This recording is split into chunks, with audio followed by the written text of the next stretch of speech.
Dans One Piece, la notion de liberté est omniprésente. Que ce soit dans le rêve de Luffy, devenir le roi des pirates, qui est l'homme le plus libre du monde d'après notre capitaine préféré, ou à l'inverse, avec l'équipage de Barbe Noire, qui croit en la notion du destin. Le destin pourrait-il être la fameuse signification de la volonté du dit? Et si Luffy est la réincarnation de Joy Boy, y a-t-il du destin dans One Piece, ou est-il libre? Voyons cela maintenant.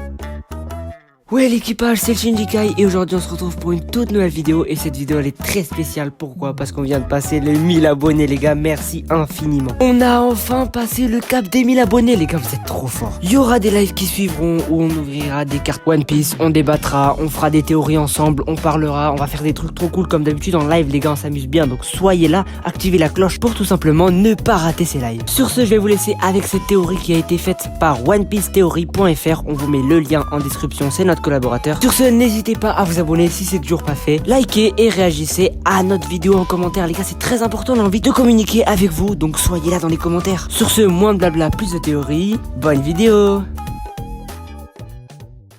Il nous faut d'abord éclaircir ce qu'est exactement le destin dans One Piece, car cela a pu déranger de nombreux fans. Par exemple, lorsque l'idée a émergé que Luffy soit une simple réincarnation de Joy Boy, cela a déplu à beaucoup de personnes. Pourquoi? D'abord, en première raison, parce que cela ressemble un peu au twist final de Naruto. Naruto était lui-même la réincarnation de l'ermite Rikudo. Mais surtout, la deuxième raison est que cela donne l'impression d'enlever tout son mérite à Luffy. Si tout ce qui lui arrive lui est destiné, en quoi est-ce encore son aventure? En quoi suivons-nous encore les choix de Luffy? Toute la liberté et la fraîcheur du personnage semblent s'envoler. Luffy doit continuer à représenter la liberté, au contraire de l'équipage de Barbe Noire. Un membre en particulier de l'équipage de Teach s'attache à la notion de destin. C'est Van Augure. Il l'énonce déjà lors de sa première apparition au scan 222. Ou encore lorsque Shiryu les sauve du poison de Magellan par exemple. Cependant, croire au destin peut être un vrai problème. Cela a même donné lieu à ce qu'on appelle l'argument paresseux, ou agrologo en grec.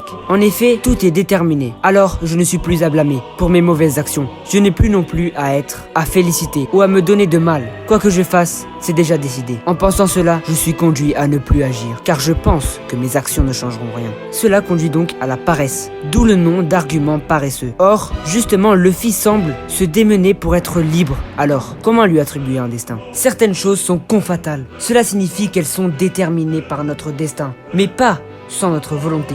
Un bon exemple est lorsque nous sommes malades. Si notre destin est de guérir, est-ce la peine d'appeler le médecin? On peut penser que c'est inutile, car si notre destin est de guérir, nous guérirons, même si on ne l'appelle pas. Mais la confatalité implique précisément que l'action humaine est incluse dans le destin et n'est pas inutile. Prédire, c'est connaître. Connaître comme un vrai événement. Et le prédire par des causes.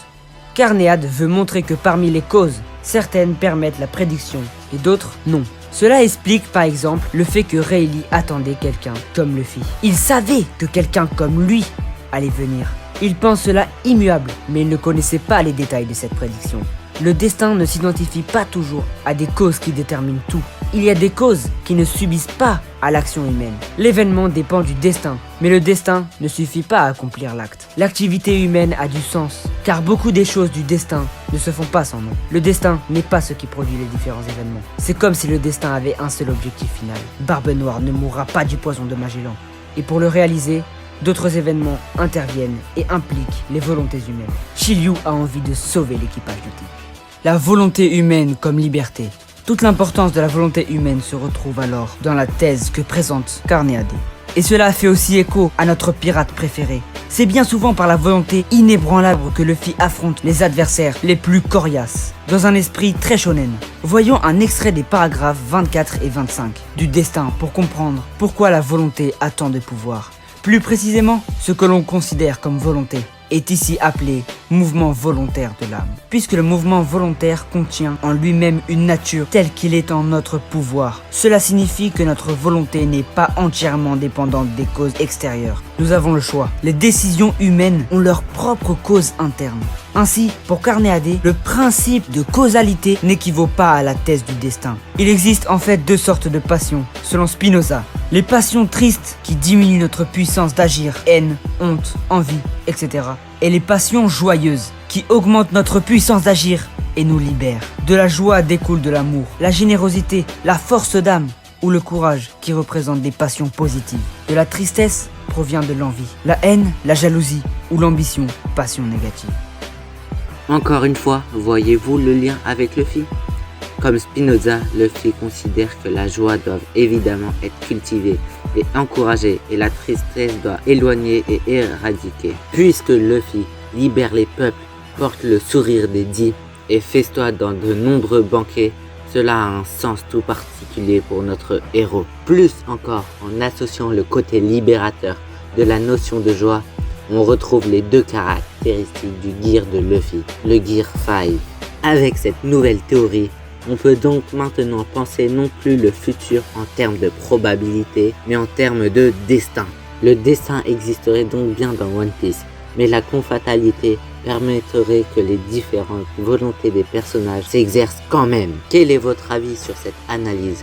Êtes-vous d'accord? Pensez-vous alors que le destin existe dans One Piece? Et si oui, quelle façon exactement? Laissez votre avis en commentaire. Et si vous voulez encore plus de One Piece, abonnez-vous. Et une nouvelle fois, merci pour les 1000 abonnés. Ça nous fait trop plaisir. Et sur ce, salut l'équipage.